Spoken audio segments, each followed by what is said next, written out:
So, hey there, how are you? I've had better days. You've had better. Did you watch the news today? I watched the news this morning. Yeah. So, you could do one of two things. You could either be silent about it or you can speak about it. So, what did you get triggered? I think seeing what other countries are saying about us has really triggered me because we have lost a lot of the human kindness that we have seen in our tradition, Yeah. in America's tradition.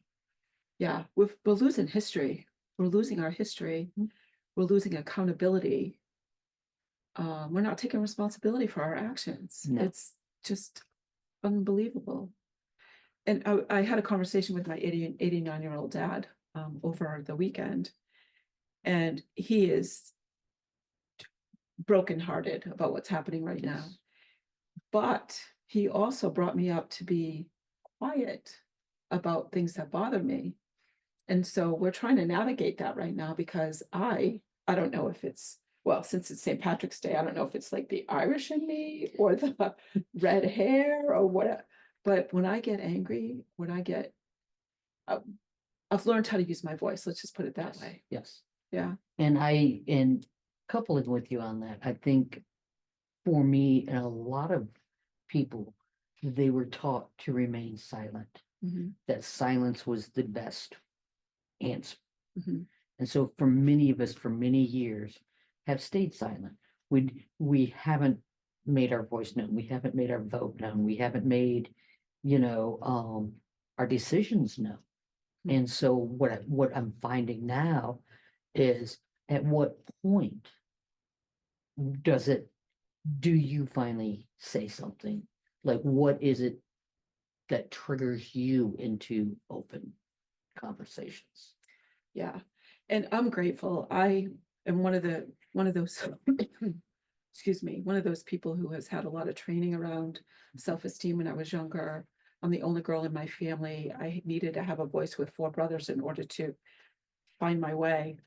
So I'm lucky in Yeah. that sense. I was never my voice was not suppressed to the point that some girls my own age when I was younger was. I played sports, which gave me some self-esteem.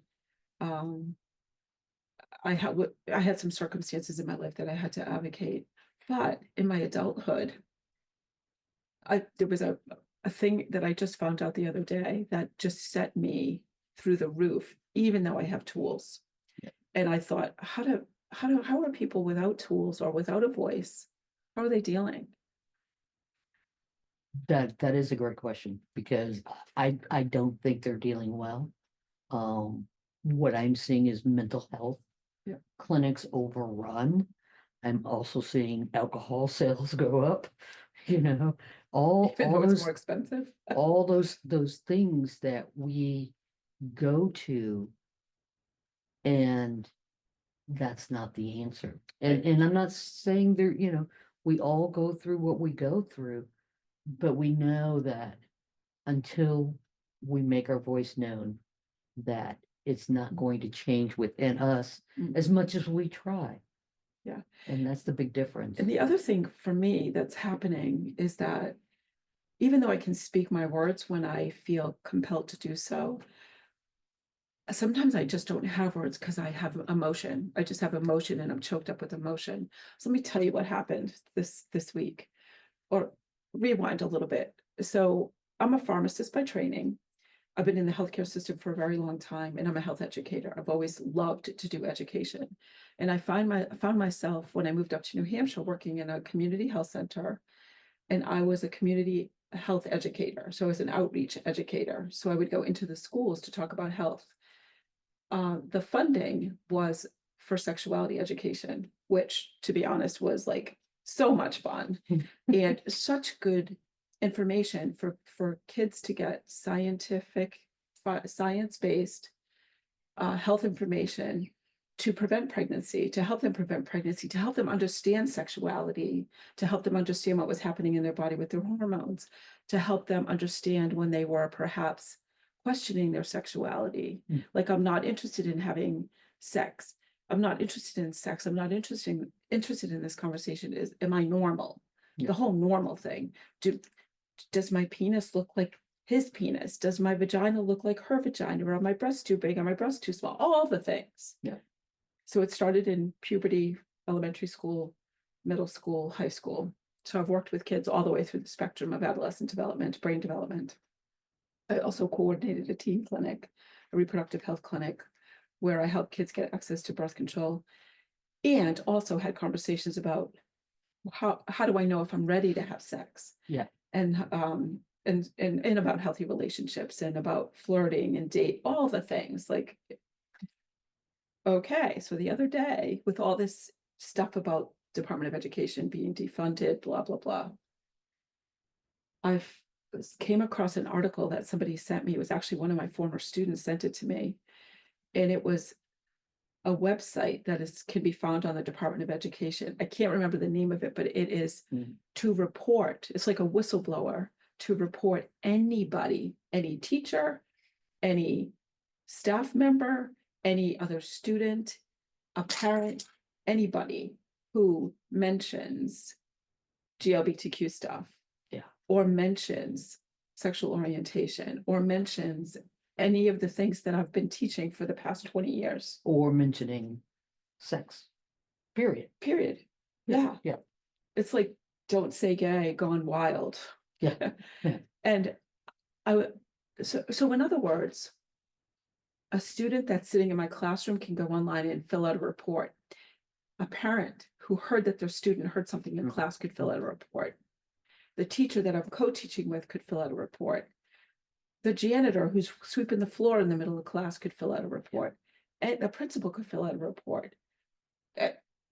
Anybody could fill out a report against me. Now, let me just put this into perspective. In the state of New Hampshire, up until recently, since we got our funding cut, we've had the lowest teen pregnancy rate in the entire country for several years. My territory, the lowest teen pregnancy rate in New Hampshire, which made us the lowest teen pregnancy rate in the country. Oops. That funding is gone. That work, my value, my whole career devalued. Yeah. I was so angry, because the truth of the matter is, that is not what our kids need. Yeah. And we talked about in one of our episodes using that anger as fuel. Yeah. And there's I'm going to play devil's advocate here so I can get her really wound up, because that's one of my favorite things to do. So devil's advocate, this is what I hear all the time. That's something that should be taught at home and not in the classroom. Perfect. That's great. So I had a pretty systematic approach to the way I went into every single classroom, whether I was teaching elementary, middle, or high school kids, or even college kids. I would give them an opportunity to my 3x5 cards. I would have 3x5 cards. I would hand them out to the kids and just say, any questions on your mind about growth, development, sexuality, anything, put it on the card. And I would ask them a few questions like, how old are you? Tell me something really good about yourself that you're really proud of. Tell me something about yourself that you're not so proud of, that you're working on, that you want to improve. To give us I wanted to know who I was coming in to, definitely. who I was talking to. And I had, ironically, I've saved every one of those questions. So anybody that wants to challenge me on this, I got the data. The other thing is that kids get to an age, probably starts to happen in the end of the 7th grade, into the 8th grade, and definitely in the 9th grade, where they don't want their parents to know what they're thinking because they don't want to disappoint their parents, or they're embarrassed about what they're thinking. And the truth of the matter is, it's normal because their hormones are going increasing crazy.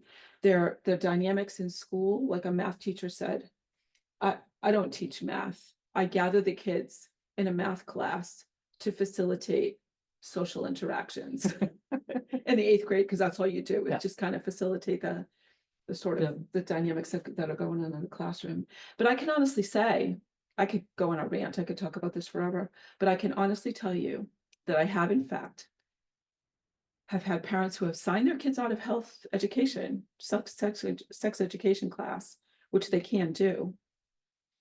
Those kids are sexually active in high school. And those are the kids that are going to get pregnant and be terrified to talk to their parents about the fact that they got pregnant because they're afraid they're going to get disowned from the family. And I've had that happen. Or pregnant, LBG. Yeah. They're, they're not, they're, whatever the ism is. Whatever the ism is. Yes. They don't want to talk to their parents about it because they're afraid of the repercussions of it. Yes. And so, I knew that was going to be a hot button because it is, because I feel that unless the parent is actively doing it, even parents that are actively doing it, we have to think about the children. Which brings, I forgot to answer the question. So Yes. part of the process, I would go in after I would give them their index cards to fill out, and I would collect them in an anonymous question box that I would plan to answer throughout the curriculum, whether I was in there for 2 or 3 weeks. I would also have the kids put their heads down on their desk, close their eyes, and raise their hands and rank their parents. First of all, I would ask, how many of you have ever had the talk with your parents? And probably about 80% of the kids that would raise their hand. 80%. That's decent. Then I would say, rank your parents on a scale of 1 to 5, or 0 to 5, with 0 being a closed fist, 1 finger being 1, meaning, not so good, 2, 3, 4, 5. How many 5s do you think I got? I would assume none.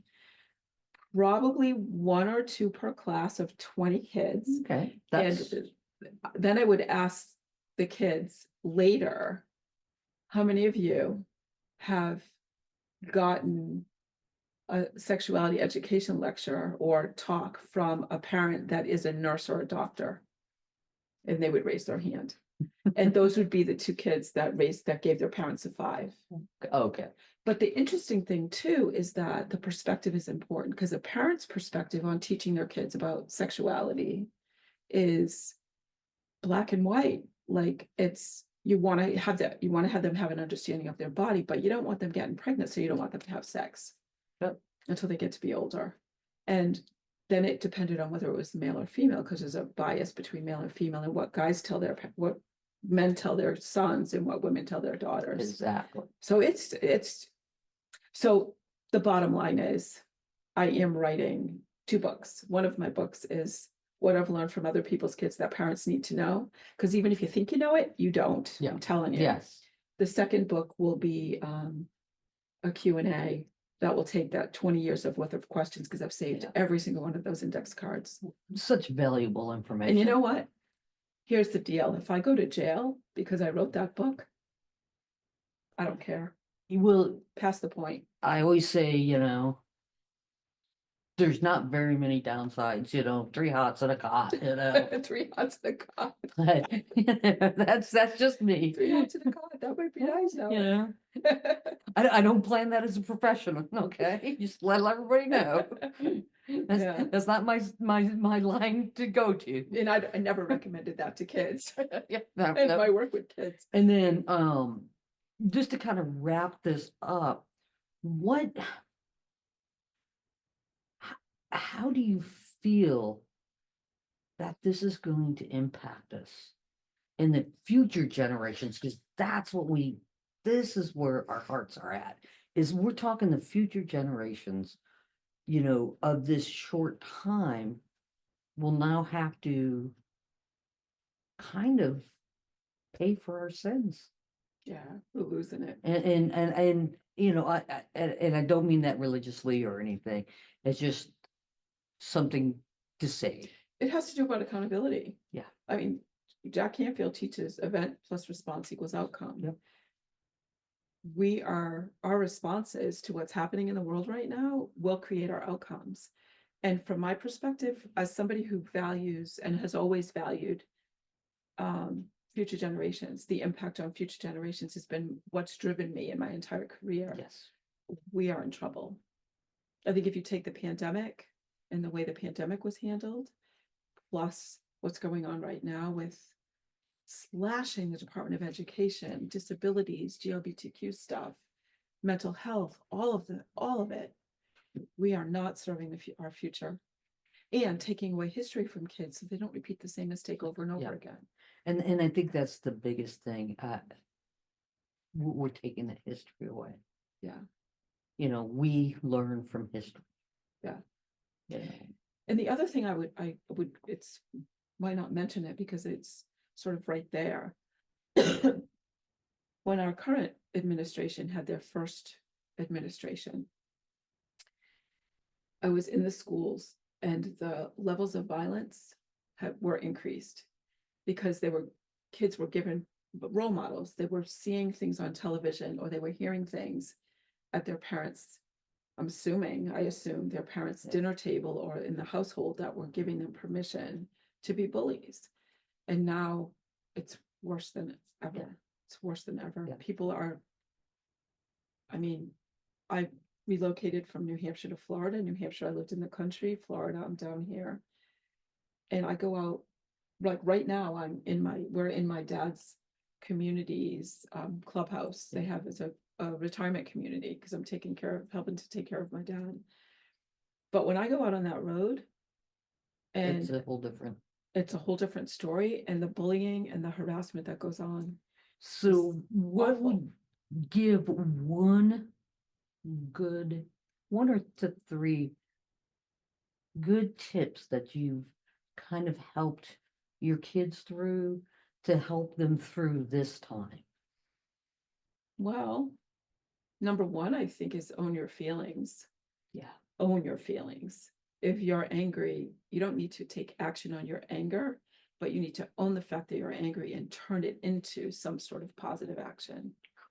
That's great advice. I think the second thing I would say is, well, I'll give you two more. The first thing I would do is figure out where don't get overwhelmed. Like turn off the television if you find yourself getting triggered. Maybe instead of watching it every day or for an hour, make it 10 minutes or make it 3 days a week instead of 5 days a week. Or get on your pad and just get the news that way. Get the important news. Get the news the way you choose to get it, as opposed to it being infused into you. And I think the third thing is, don't try to do a whole bunch of things in a whole bunch of different topics. Speak up on one thing that you own, that you're passionate about, or maybe two or three. For me, it's healthcare and education. Those are the two things that I'm the most passionate about and seriously the most concerned about. So the great advice, yes. For me, it's veterans, suicide with veterans. Yep. LBG community, especially in the service. Yeah. And those are my things that make me come alive, that make me stand up. And I think that's what we are seeing more and more, is people standing up. Yep. And we need more and more and more of it. So if you enjoyed this episode, please subscribe to us. We will have all these thought-provoking sessions here. If you have something that you would like to hear more about or have a question about, please contact us. We are not off limits with anything. And the website is www.sodonewiththis.com, and it's at the end of the video trailer. So feel free to follow us. And and the last piece of advice, because I always have one thing that pops into my head that may be so profound. It's about fear. Be careful about fear. We could very easily succumb to fear right now. And I think that now is the time where we need to take fear and use it as fuel. Yes. I once heard, I think I repeated this. I think this is repeat, but fear, follow your fear, because your fear will lead you to where your courage lies. I love that. Amelia Earhart. Yeah, I love that. Love that. Yeah.